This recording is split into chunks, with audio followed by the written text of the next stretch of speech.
ఎట్లూరు అంతా నింబలవేనా? నేనైతే నింబలంగున్నా. ఈ కడతాలు ఊరికి వచ్చిన ఎందుకంటే ఇక ఎలక్షన్స్ జోరుగున్నాయిగా, సర్పంచ్లది ఇక ఎలక్షన్స్ నడుస్తున్నాయి. అట్లనే ఈ ఊరికి ఎల్లేని రెడ్డి అని ఊరికి పెద్ద మనిషి అంట, ఇక సర్పంచ్కి పోటీ చేస్తున్నట్టు. ఆయన ఇల్లేమో దొరుకుతలేదు, ఈ పిల్లగాలని అడుగుతాం అలా. ఏం తమ్మి బావురా? ఏం పేరు నీ పేరు? హర్షవర్ధన్. ఏం చేస్తావు? చదువుకుంటా. ఏం చదువుతున్నావు? డిగ్రీ. ఇది ఎవరిది? కడతాలూరు. మళ్ళీ ఎల్లేని రెడ్డి అంటే మళ్ళీ ఆయన ఇల్లు ఏడుందో చూపిస్తావా? పక్కనే ఉంటాయి అంటే ఈజీ ఉంటదిగా, మొత్తం జోరియా ఉంటది, ఎక్కడెక్కడ పోయిండో చూసుకోవాలా.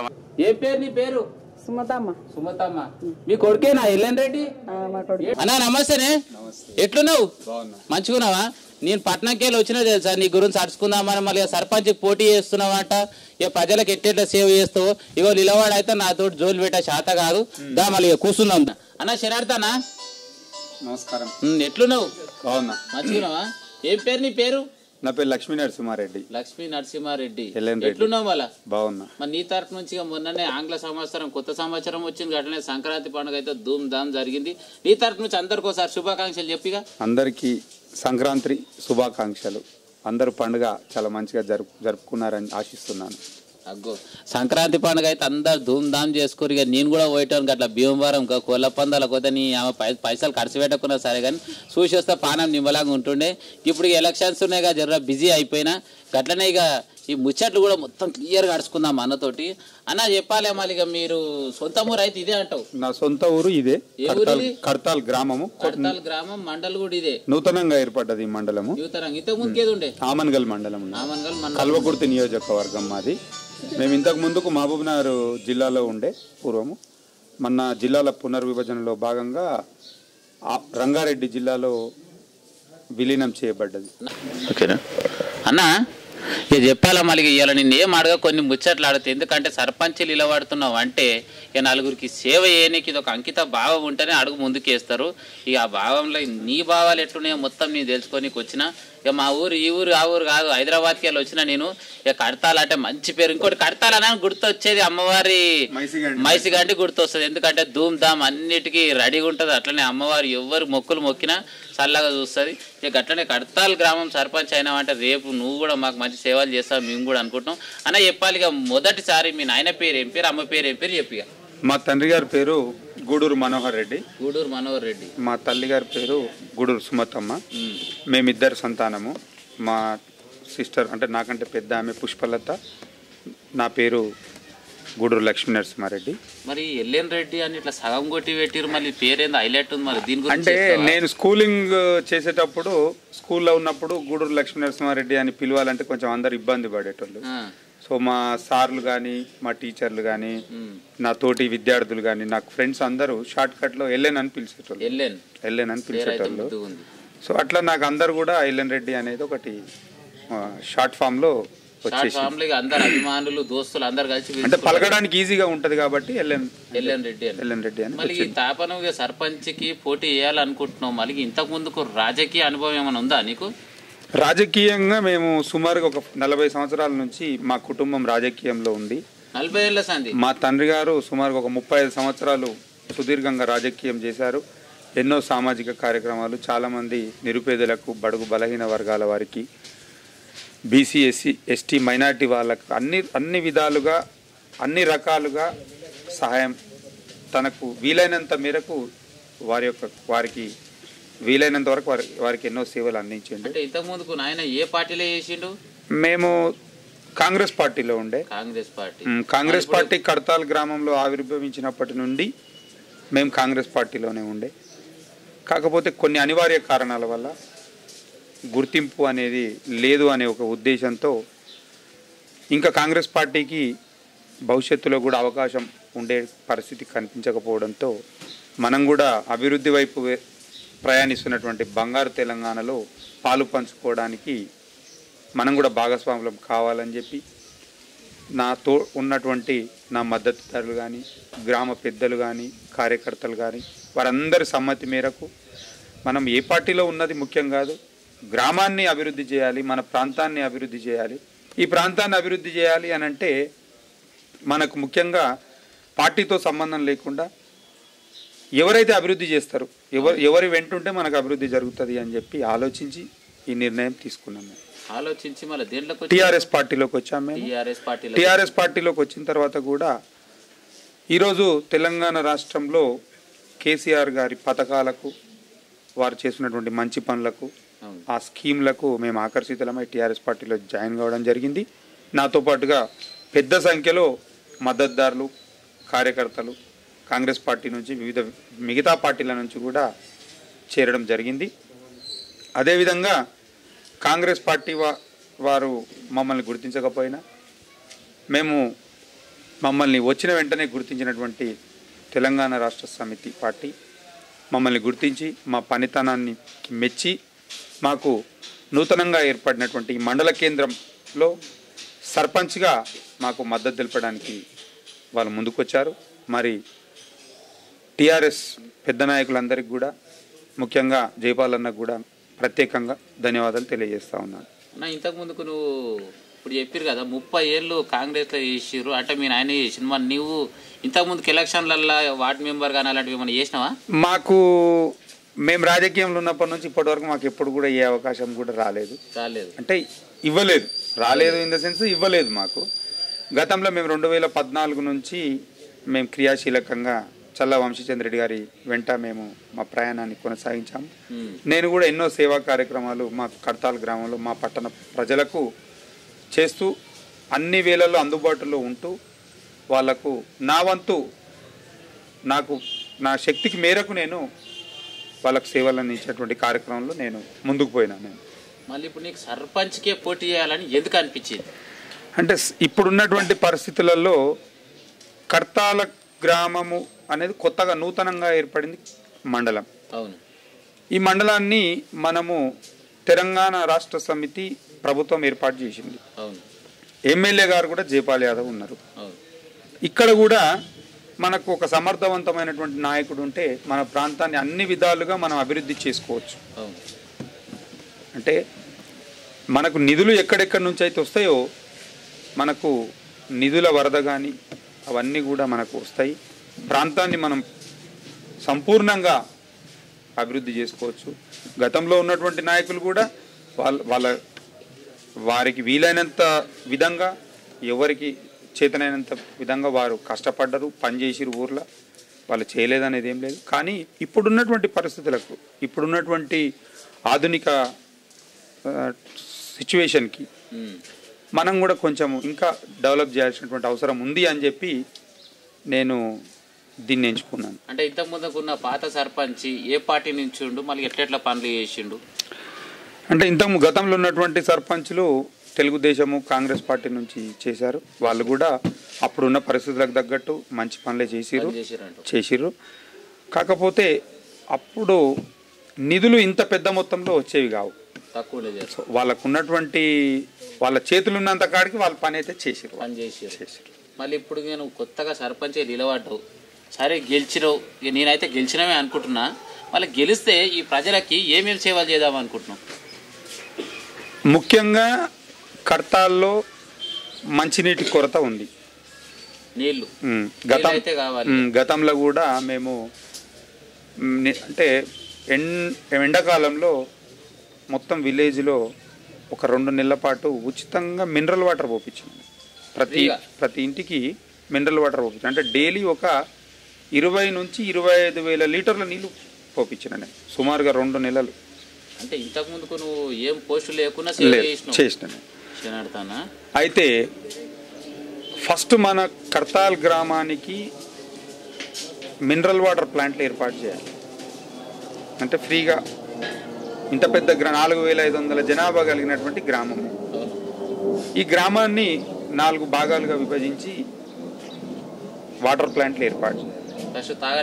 తాగనీకే నీళ్లు ఉండాలి. మనిషి నీళ్లు లేని బతకలేడు కదా. ఫస్ట్ నీళ్ళు అనేది తాగనీకే నీళ్ళు అనేది ఏర్పాటు చేయాల్సినటువంటి కార్యక్రమం. రెండోది, మా ఊర్లో ఉన్నటువంటి నిరుపేదలు ఎవరైతే ఉన్నారో, అంటే ఇండ్లు లేని వాళ్ళు చాలా మంది ఉన్నారు, వాళ్ళందరికి కూడా మనము ఇండ్లు కట్టియనికే ప్రభుత్వ సహకారంతో కృషి చేయాలి తప్పకుండా. మూడోది, మా కడతాల్ గ్రామంలో చాలా మందికి పింఛన్లు వస్తలేవు, రేషన్ కార్డులు లేవు, కొన్ని సమస్యలతోటి బాధపడుతున్నారు. ఆ సమస్యలన్నీ తీర్చడానికి నేను ముందుకు వస్తున్నాను. ఇంకోటి, మా ప్రాంతంలో కల్వకుర్తి నుంచి మొదలు పెడితే మా నియోజకవర్గం ఒక సెంట్రల్ పాయింట్ కల్వకుర్తి నుంచి మొదలు పెడితే హైదరాబాద్ దాకా మాకు ఒక చెప్పుకోదగ్గ ఆసుపత్రి ఆమన్గల్లోనే ఉన్నది. గవర్నమెంట్ ఆసుపత్రి ఇక్కడ లేదు. కడతాలు, తలకొండపల్లి, ఇక్కడ మాకు ఏరియా అంతా లేదు. సో మా దగ్గర కూడా ఒక ఆసుపత్రి నిర్మించేటట్టు ప్రభుత్వ సహకారంతో, జయపాలన్న గారి తోడ్పాటుతో ఇక్కడ కూడా ఒక ప్రభుత్వ ఆసుపత్రిని, మినిమం ఒక 30 బెడెడ్ ఆసుపత్రిని కూడా ఏర్పాటు చేయించుకునేటువంటి అవసరం ఎంతైనా ఉంది. ఇంకోటి, మా దగ్గర హై స్కూల్ ఉన్నది అన్మాస్పల్లి రోడ్లో. ఆ హై స్కూల్కి స్కూల్ బిల్డింగ్ కట్టిరు, ఆహ్లాదకరమైనటువంటి వాతావరణం ఉన్నది. ఆ స్కూలుకు కూడా ప్రహరీ నిర్మాణము ఇమ్మీడియట్లీ చేపియాలనేది ఒకటి ఆలోచన.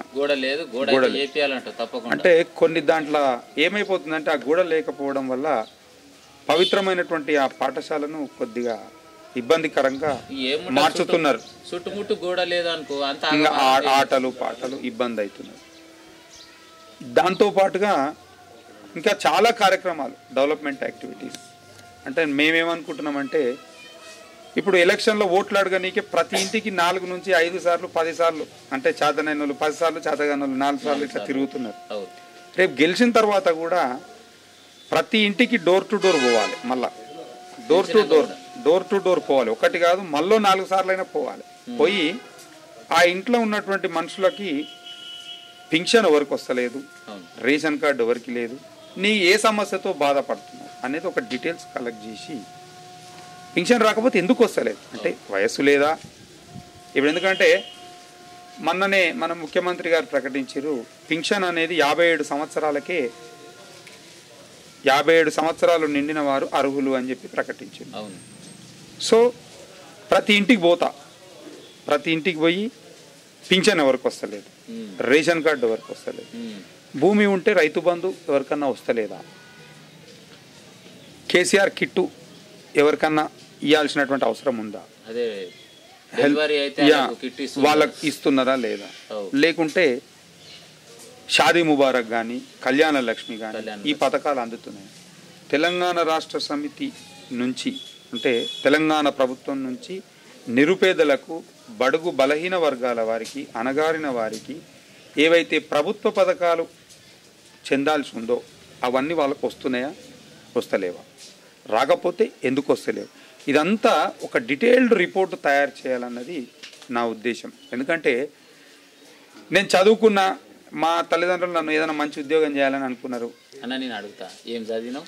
నేను LLM చదివిన. నేను అంటే న్యాయశాస్త్రంలో పీజీ. చెప్పాలి నాకు LLM అంటే నాకు అర్థం కాదు. ఎందుకంటే అంటే masters in law, masters in law న్యాయశాస్త్రంలో ఉన్న పీజీ కోర్స్ అంటారు. పెద్ద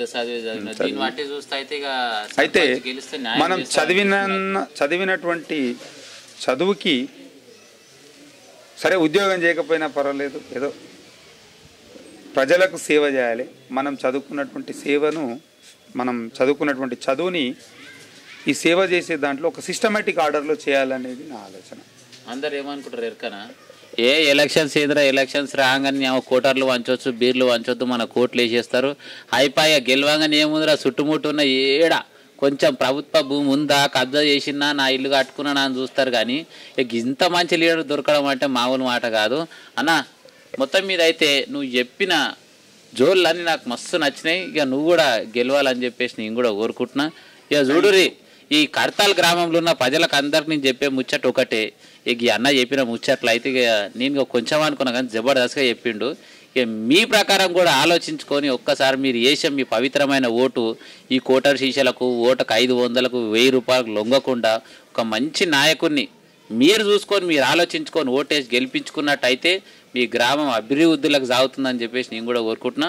అన్న ఇక నీ విలువైన సమయం ఇచ్చి నాకు ఇంత మంచి సందేశాలు చెప్పినందుకు శనార్థన. మళ్ళీ నేను పోయొస్తా. అదేవిధంగా మరి ఎంతో ఒక ఉన్నతమైనటువంటి ఆశయం, ఒక ఉన్నతమైనటువంటి దృఢ సంకల్పంతో ఈ గ్రామాన్ని మన తెలంగాణ రాష్ట్రంలో ఒక మోడల్ విలేజ్గా, ఒక ఆదర్శవంతమైనటువంటి గ్రామంగా తీర్చిదిద్దాలనేటువంటి దృఢ సంకల్పంతో ముందుకొచ్చినటువంటి నన్ను, మరి మన కడతాల్ పట్టణ ప్రజలు, అక్క చెల్లెళ్ళు, అన్నదమ్ములు, అమ్మలు అందరూ ఆశీర్వదించి ఒకసారి నాకు కూడా అవకాశం ఇచ్చి నన్ను కడతాల్ గ్రామ సర్పంచ్ అభ్యర్థిగా గెలిపించి నన్ను ముందుకు తీసుకుపోవాలని చెప్పి మీ అందరికీ మనస్ఫూర్తిగా కోరుకుంటున్నాను. మీరేదైతే నా మీద ఉంచుకున్నటువంటి నమ్మకాన్ని నేను ఏ విధంగా కూడా వమ్ము చేయకుండా మన ప్రాంతాన్ని అభివృద్ధి దిశగా, మన గ్రామాన్ని మన తెలంగాణ రాష్ట్రంలో ఒక ఆదర్శవంతమైనటువంటి గ్రామంగా తీర్చిదిద్దడానికి నా వంతు కృషిగా నేను ప్రయత్నం చేస్తాను, అహర్నిశలు కృషి చేస్తాను అని చెప్పి మీకు తెలియజేస్తా ఉన్నాను. జై హింద్. అబ్బా చూసారు కదా అన్న అయితే ఏకదమ్ ముచ్చట అయితే సూపర్గా చెప్పిండు. ఇక గుర్తు పెట్టుకోరు అన్న. ఎప్పుడున్నాయి మళ్ళీ ఎలక్షన్స్ ఈ 25వ తారీఖు మార్నింగ్ 7 గంటల నుండి మధ్యాహ్నం 1 గంట వరకు. కాబట్టి ఓటర్లందరూ మీ విలువైనటువంటి ఓటు హక్కును వినియోగించుకొని ఒక సమర్థవంతమైనటువంటి నాయకుడిని, మన గ్రామానికి సుస్థిర పాలన ఇచ్చేటువంటి నాయకుడిని ఎన్నుకోవాలని చెప్పి మరోసారి వేడుకుంటున్నాను. అబ్బాబ్బాబ్బా ఏం చెప్పిండు అన్న ముచ్చట్లయితే ఎగ్దమ్ సూపర్ చెప్పిండు. ఇక గుర్తు పెట్టుకో కడతాల్ గ్రామ ప్రజలందరూ ఇక మీకు ఏర్కమాలిగా ఓటు ఎవరికి వేస్తారో, ఎసొంటి మంచికి వేస్తారో, ఎవరిని గెలిపించుకుంటారు. ఉంటా మళ్ళీగా అందరికి శనార్థి అన్న పోయేస్తా అన్న. ఇంకో ముచ్చట అడుగుదాం అనుకుంటున్నా. చెప్పండి. మరి నువ్వు గెలిచినాక మీ గ్రామానికి ఏమేం చేస్తావు, ఎట్లా చేస్తావు, ఇంకొక 2 ముచ్చట్లు చెప్పరా? ఇప్పుడు మా గ్రామం అనేది నూతనంగా ఏర్పడ్డటువంటి మండల కేంద్రము. ఓకే. మొట్టమొదటగా ఈ మండల కేంద్రంలో ప్రభుత్వ కార్యాలయాలు, ప్రభుత్వానికి సంబంధించినటువంటి అన్ని భవన సముదాయాలకు సరి అయినటువంటి స్థల సేకరణలో కానీ, ఆ కార్యాలయాలు తీసుకువచ్చేటువంటి ప్రక్రియలో ప్రభుత్వం పైన ఒత్తిడి తీసుకొచ్చి ఇమ్మీడియట్గా ఈ ప్రభుత్వ కార్యాలయాలు మౌలిక సదుపాయాల కృషిలో, అంటే ఆ మౌలిక సదుపాయాలు ఏర్పాటు చేసేటువంటి విషయంలో ప్రత్యేకమైనటువంటి శ్రద్ధ తీసుకుంటా అని చెప్పి తెలుపుతున్నాను.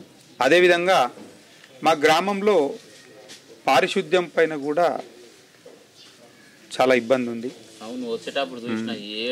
సో దాని మీద కూడా ఒక నిర్దిష్టమైనటువంటి ప్రణాళిక ఏర్పాటు చేసి, ప్రత్యేకమైనటువంటి సిబ్బందిని ఏర్పాటు చేసి, ఆ పారిశుద్ధ్యం పైన కూడా ఒక మంచి డెవలప్ చేయాలనేది, అంటే పారిశుద్ధ్యం తీసేసే విధంగా మనం నీట్గా కడతాల్ని నీట్గా చేసేటువంటి చర్యలు తీసుకోవాలని చెప్పి కూడా అనుకుంటున్నాను. ఇంకోటి, మాకు మేజర్గా ఇది ఒక కొత్తగా ఏర్పడేటువంటి మండల కేంద్రము, మా కల్వకుర్తి నియోజకవర్గానికి ముఖద్వారము. మరి మా ఊరు నుంచే కల్వకుర్తి స్టార్ట్ అవుతుంది, మా నియోజకవర్గం మొదలవుతుంది. మరి మా ముఖద్వారంలో ఇంచుమించు సుమారుగా 2 కిలోమీటర్లు ఉంటుంది మా ఊరు. అక్కడ గుడి దగ్గర నుంచి అక్కడ హాస్టల్ దాటి ఆ టోల్ గేట్ వరకు మా ఊరే ఉంటుంది. కాబట్టి ఒక 1.5-2 కిలోమీటర్స్ ఉంటుంది. మెయిన్ రోడ్డు మీద ఎక్కడ కూడా ఒక సులభ్ కాంప్లెక్స్ లేదు. సో ప్రయాణికులకు కానీ, బస్సులో ప్రయాణం చేసే వాళ్ళకి కానివ్వండి, రోడ్డు పైన ప్రయాణం చేసే వాళ్ళకి కానివ్వండి, కొంచెం అసౌకర్యంగా ఉంది. సో చాలామంది మిత్రులు, గ్రామ పెద్దలు నన్ను ఫస్ట్ కోరింది ఏంటంటే ఒక సులభ్ కాంప్లెక్స్ ఏర్పాటు చేయాలి మన దగ్గర బస్ స్టాండ్లో అని. సో దానికి కూడా ఎక్కడైతే మనకు అనుగుణంగా ఉంటుంది ఆ స్థలాన్ని మనము గుర్తించి ఇమ్మీడియట్లీగా ఆ పని కూడా చేయాలని మనం అనుకున్నాం. ఇంకోటి, రోడ్డు పైన చిరు వ్యాపారులు ఉన్నారు, రోడ్ల మీద దందా చేసుకుంటారు. ఆ చిరు వ్యాపారులకు కూడా ముఖ్యంగా ఏంటంటే పాపం వాళ్ళు ఆ రోడ్డు పైన వ్యాపారం చేసుకుంటుంటే ఎప్పుడు ఏ వెహికల్ ఎక్కడ నుంచి వస్తుందో కూడా తెలియదు. అంటే మనం ఎంత శ్రద్ధ తీసుకున్నా, మనం కరెక్ట్ ఉన్నా కానీ అవతల వాళ్ళు కరెక్ట్ ఉంటారని. సో వాళ్ళకు కూడా ఒక శాశ్వతమైన భవన సముదాయం, అంటే షాపింగ్ కాంప్లెక్స్ టైప్లో కూడా అమ్ముకునే విధంగా కూడా ఒక ఆలోచన ఉన్నది మాకు. దాన్ని కూడా మేము ఖచ్చితంగా ప్రభుత్వం దృష్టికి తీసుకుపోయి ఏర్పాటు చేస్తాం. అది ఇంకోటి ఏంటంటే, మా దగ్గర ప్రతి గురువారం రోజు వారాంతపు సంత జరుగుతుంది, అంటే అంగడి జరుగుతుంది. ఈ అంగడి కూడా ఏమవుతుందంటే, అందరూ సరే అంగడి అంటే ఊర్లలో ఈరోజు అదొక ఆహ్లాదకరమైనటువంటి వాతావరణం అందరు కలుసుకోవడానికి. అవు అయితే ఒక సడన్గా వర్షం వచ్చినప్పుడు బాగా ఎండగొట్టినప్పుడు అది చాలా ఇబ్బందికరంగా ఉంటుంది, కష్టమవుతుంది. సో దానికి కూడా ఒక మార్కెట్ యార్డ్ అంటే ఒక సంత యార్డ్ టైప్లో తయారు చేయాలని ఇక్కడ చేసారు కదా, తుగ్గుడంలో చేసారు కదా అట్లా. తుగ్గుడంలో చేసినట్టు ఓన్లీ ఒక పలానా ప్లేస్లో మార్కెట్ ఉంటుంది అంటే ఒక వారాంతపు సంత కాకుండా కొంతమంది రెగ్యులర్గా కూడా అమ్ముకోవచ్చు అక్కడ. సో అది కూడా ఒకటి ఆలోచన ఉన్నది మాకు. ఇలా ఒకటిగా చెప్పుకుంటూ పోతే చాలా ఉన్నాయి. ఇంకా మేము కూడా మాకు ఏది ఏమైనా సరే అంటే మా వయస్సుకు మించినటువంటి పనులు చాలా చేయాలన్నటువంటి కోరిక తపన నాలో ఉంది అనిపిస్తుంది నాకు. సో వీటన్నిటినీ మా గ్రామ ప్రజలు, మా అక్క చెల్లెళ్ళు, అన్నదమ్ములు, పెద్దలు, అమ్మలు, తల్లులు, మహిళా మనులు, సోదరులు అందరూ గుర్తిస్తారు, ఖచ్చితంగా గుర్తిస్తారు అనేటువంటి నమ్మకం నాకుంది. ఎందుకంటే నేను ఏ విధమైనటువంటి మచ్చలేని మనిషిగా ఈరోజు బరిలో దిగుతున్నా. నేను చెప్పినటువంటి ప్రతి మాటను వాళ్ళు నమ్ముతారు. ముఖ్యంగా మన గ్రామాన్ని అన్ని విధాలుగా ఏర్పాటు చేయడంలో ఫలానా వ్యక్తి అయితే సమర్థవంతమైన నాయకుడు అని చెప్పి వాళ్ళు గ్రహిస్తారు, నన్ను ఆశీర్వదిస్తారు. వాళ్ళ యొక్క నమ్మకాన్ని నేను ఎట్టి పరిస్థితిలో పోగొట్టుకోనని చెప్పి మీకు తెలియజేస్తున్నాను. శనార్థన ఇంత విలువైన సమయం ఇచ్చి ఇంత మంచి ముచ్చట్లు చెప్పినందుకు ధన్యవాదాలు. ఏమలా థ్యాంక్ యూ అన్న, థ్యాంక్ యూ వెరీ మచ్. ఒక్కసారి కట్ ఫైనల్గా కర్తాల్ గ్రామంలో ఉన్నటువంటి అక్క చెల్లెళ్లకు, అన్నదమ్ముళ్లకు, పెద్దలకు, మహిళా తల్లులకు అందరికీ పేరు పేరున నమస్కారం చేసి తెలియజేస్తున్నామ్మా. తేదీ 25 జనవరి 2019 ఉదయం 7 గంటల నుంచి 1 గంట వరకు జరిగేటువంటి గ్రామ పంచాయతీ ఎన్నికల్లో ప్రతి ఒక్కరు పాల్గొని మీ విలువైనటువంటి ఓటును సమర్థవంతంగా పనిచేసేటువంటి జిఎల్ఎన్ రెడ్డి అని నాకు వేసి నన్ను గెలిపించి మన కర్తాల పట్టణ కేంద్రాన్ని అభివృద్ధి వైపు తీసుకువెళ్ళే విషయంలో మీరు కూడా భాగస్వాములు కావాలని చెప్పి కోరుకుంటున్నాను. మీకు అందరికి కూడా చేతులెత్తి నమస్కరిస్తున్నాను. నాకు ఓటు వేసి నన్ను గెలిపించగలరని మనవి. చూసిరు కదా, ఇప్పటిదాకా అయితే ఒక యువ నాయకుడు ప్రజల గురించి సేవ చేయనీకి ముందుగా రెడీగా ఉన్న యువ నాయకునికి మీ విలువైన ఓటేసి గెలిపించాలని చెప్పేసి నేను కూడా కోరుకుంటున్నా. ఇక అట్లనే ఈ కడతాల్ గ్రామం, కడతాల్ మండలం, ఇక కల్వకుర్తి నియోజకవర్గంలో ఉన్న మన కడతాల్ గ్రామంలో ఇక మన అన్న ఎల్ఎన్ రెడ్డి అన్న దగ్గరికి వెళ్ళి అయితే 4-5 ముచ్చట్లు అయితే నిమ్మలంగా తీసుకున్నా. సరే, మళ్ళీ గీయాలటికైతే మన ఇంటర్వ్యూ అందరు చూసి ఇక అట్లనే మన TV2 తెలంగాణ ఛానల్ కూడా సబ్స్క్రైబ్ చేసుకోవాలని చెప్పేసి నేను కూడా కోరుకుంటున్నా. అన్న పోయేస్తా, మళ్ళీ ఉంటా. థ్యాంక్ యూ అన్న.